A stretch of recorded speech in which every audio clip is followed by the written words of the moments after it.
Mercy's Reward by Sir Edwin Arnold. David Wales. Hast seen the record written of Saladin the Sultan, how he met upon a day in his own city on the public way a woman whom they led to die. The veil was stripped from off her weeping face, and pale her shamed cheeks were, and wild her fixed eye, and her lips drawn with terror at the cry of the harsh people, and the rugged stones borne in their hands to break her flesh and bones. For the law stood that sinners such as she perish by stoning, and this doom must be. So went the adulteress to her death.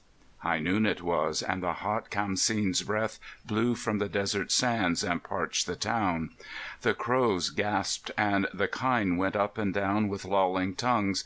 The camels moaned, a crowd pressed with their pitchers, wrangling high and loud about the tank, and one dog by a well, nigh dead with thirst, lay where he yelped and fell, glaring upon the water out of reach, and praying succour in a silent speech, so piteous were its eyes.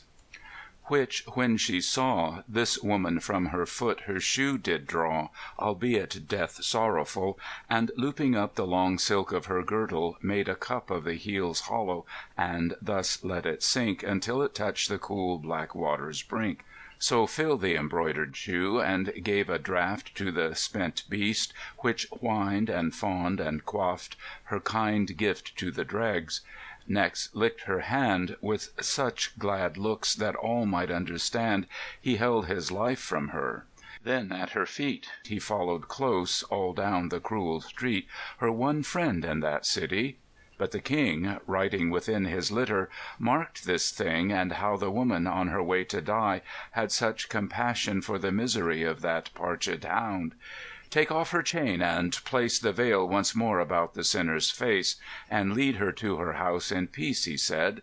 "The law is that the people stone thee dead for that which thou hast wrought, but there is come fawning around thy feet a witness dumb, not heard upon thy trial.